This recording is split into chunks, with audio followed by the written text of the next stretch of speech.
War games today are a dime a dozen. Call of Duty, Battlefield, Medal of Honor, SOCOM, Rainbow Six, and the list goes on. Regardless of the war game, they all share a lot of similarities, which ultimately make them get old after a while. I think gamers are itching for something new. Hint, hint, developers, listen up. Way back when, in 1989, a company called Infogrames released a title for the NES called North and South.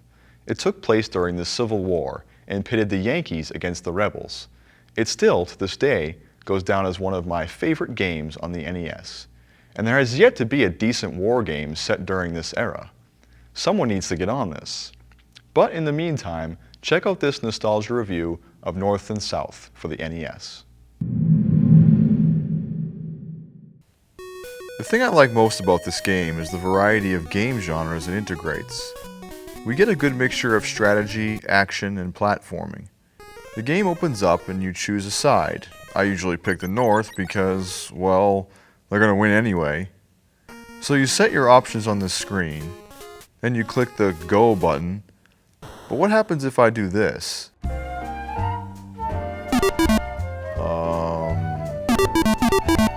That's awkward.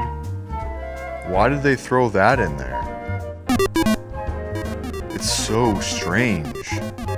You can click on this guy's entire body, but he won't do anything until you click his butt. Then he goes nuts. That means that some programmer actually had to make it so that the guy didn't react to anything except for a pinch on the old cheeks. That's arguably the strangest thing in this game. So the game starts out with both teams on a map screen. You move the cursor around the character that you want to move, and then you click on the space that you want him to travel to. The point is to take over the majority of the map and eliminate your opponent in the process. So I move around a bit, then decide, hey, I want to pick a fight. So I'll move here and take on this guy. We move into an action/strategy type of battle system here. In my arsenal, I have a cannon, rifleman, and 3 cavalry horses. So obviously the objective here is to eliminate the other side. Your cannon can fire at any distance depending on how long you hold down the button. Your riflemen all shoot in unison, which has its pros and cons. Your horses are pretty useful because they're fast, but their formations can become annoying. So battle is simple, and usually quick if you're playing against the computer. If you have a friend to fight against, things can get a lot more interesting. So I win the battle and we're back on the map. I take control of the state that I won in. Map control is crucial to winning this game. If you're in control of North Carolina, a ship comes by every few turns to drop off another dude for your team. You also gain soldiers by controlling the railroads.